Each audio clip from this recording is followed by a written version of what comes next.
ആകാശവാണി. നമസ്കാരം. പ്രത്യേക വാർത്താ ബുള്ളറ്റിൻ വായിക്കുന്നത് സുധീൻ സൈനുദ്ദീൻ. മൂന്നാം ഘട്ട ലോക്സഭാ തിരഞ്ഞെടുപ്പിന്റെ പരസ്യ പ്രചാരണം നാളെ അവസാനിക്കും. വോട്ടെടുപ്പിന് 3 ദിവസങ്ങൾ മാത്രം ശേഷിക്കെ ദേശീയ നേതാക്കളും താരപ്രചാരകരും വിവിധ മണ്ഡലങ്ങളിൽ പ്രചാരണം തുടരുകയാണ്. എൻഡിഎക്ക് വേണ്ടി പ്രധാനമന്ത്രി നരേന്ദ്രമോദി ബീഹാർ, ഝാർഖണ്ഡ്, ഉത്തർപ്രദേശ് എന്നിവിടങ്ങളിൽ പ്രചാരണത്തിലാണ്.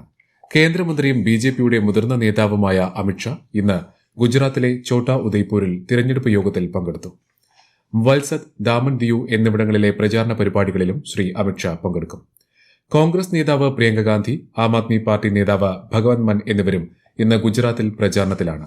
കോൺഗ്രസ് അധ്യക്ഷൻ മല്ലികാർജുൻ ഖാർഗെ ഇന്ന് കർണാടകയിലെ കൽബുർഗിയിൽ പൊതുസമ്മേളനത്തിൽ പങ്കെടുത്തു. ഗോവയിലെയും ഗുജറാത്തിലെയും മുഴുവൻ മണ്ഡലങ്ങളും ഉൾപ്പെടെ 93 ലോക്സഭാ സീറ്റുകളിലാണ് ഈ മാസം 7-ന് മൂന്നാം ഘട്ടത്തിൽ വോട്ടെടുപ്പ് നടക്കുക.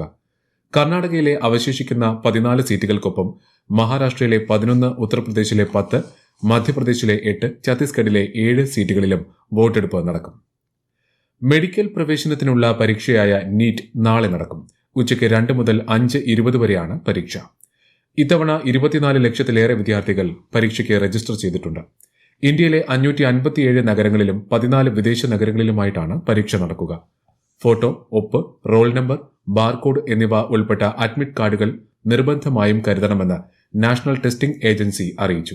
exams.nta.ac.in/neet എന്ന വെബ്സൈറ്റിൽ നിന്നും അഡ്മിറ്റ് കാർഡ് ഡൌൺലോഡ് ചെയ്യാം.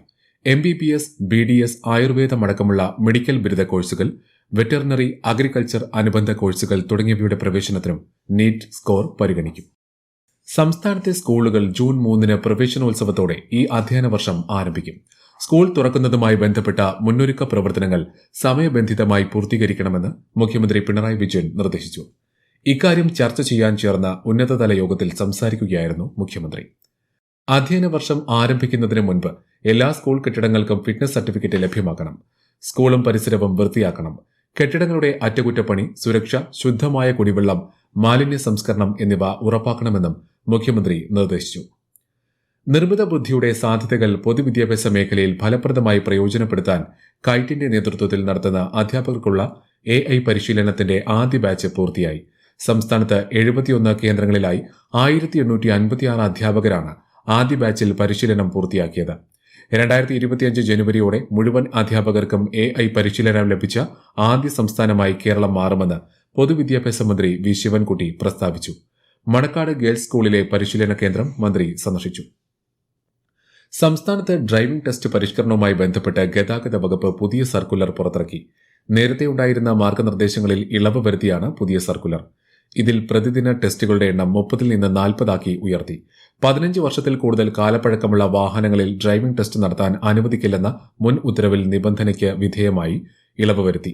6 മാസം കൂടി 15 വർഷത്തിൽ കൂടുതൽ കാലപ്പഴക്കമുള്ള വാഹനം ഉപയോഗിക്കുന്നതിനാണ് പുതിയ സർക്കുലറിൽ അനുമതി നൽകിയത്. പുതിയ രീതിയിൽ ഡ്രൈവിംഗ് ടെസ്റ്റ് നടത്തുന്നതിനുള്ള ഗ്രൌണ്ടും ട്രാക്കും സജ്ജമാക്കുന്നതുവരെ നിലവിലെ രീതിയിൽ തന്നെ ഡ്രൈവിംഗ് ടെസ്റ്റ് നടത്താമെന്നും പുതിയ സർക്കുലറിൽ ഉണ്ട്. ഇതോടെ CITUവിന്റെ നേതൃത്വത്തിൽ നടത്തിവന്ന സമരം അവസാനിപ്പിച്ചു. സംസ്ഥാനത്ത് പകൽ താപനില ക്രമാതീതമായി ഉയരുന്ന സാഹചര്യത്തിൽ തൊഴിലാളികളുടെ ജോലി സമയത്തിൽ ഏർപ്പെടുത്തിയ ക്രമീകരണങ്ങൾ ഹൈറേഞ്ച് മേഖലയിലെ തോട്ടം തൊഴിലാളികൾ ഉൾപ്പെടെയുള്ള എല്ലാ തൊഴിലാളികൾക്കും ബാധകമായിരിക്കുമെന്ന് ലേബർ കമ്മീഷണർ അർജുൻ പാണ്ഡ്യൻ അറിയിച്ചു. ഈ മേഖലകളിൽ ഉച്ചയ്ക്ക് 12 മുതൽ വൈകിട്ട് 3 വരെ തൊഴിലാളികൾ വെയിലത്ത് പണിയെടുക്കുന്നത് കണ്ടെത്തിയാൽ തൊഴിലുടമയ്ക്കെതിരെ കർശന നടപടി സ്വീകരിക്കുമെന്നും അദ്ദേഹം വ്യക്തമാക്കി. നവകേരള ബസ് നാളെ മുതൽ കോഴിക്കോട് ബംഗളൂരു റൂട്ടിൽ സർവീസ് തുടങ്ങും. രാവിലെ 4 മണിക്ക് കോഴിക്കോട് നിന്ന് പുറപ്പെടുന്ന ബസ് 11:30 ബംഗളൂരുവിലെത്തും. തിരികെ 2:30 മടങ്ങുന്ന ബസ് രാത്രി 10:30 കോഴിക്കോടെത്തും. ആദ്യ യാത്രയ്ക്ക് ഇതിനകം ബുക്കിംഗ് പൂർത്തിയായതായി KSRTC അധികൃതർ പറഞ്ഞു. കള്ളക്കടൽ പ്രതിഭാസത്തിന്റെ ഭാഗമായി കേരള, തെക്കൻ തമിഴ്നാട് തീരങ്ങളിൽ ദേശീയ സമുദ്രസ്ഥിതി പഠന ഗവേഷണ കേന്ദ്രം ഓറഞ്ച് ജാഗ്രത നൽകി. ഈ മേഖലകളിൽ നാളെ അർദ്ധരാത്രി വരെ അതിതീവ്ര തിരമാലകൾ കാരണം ശക്തിയേറിയ കടലാക്രമണത്തിന് സാധ്യതയുണ്ടെന്ന് മുന്നറിയിപ്പുണ്ട്.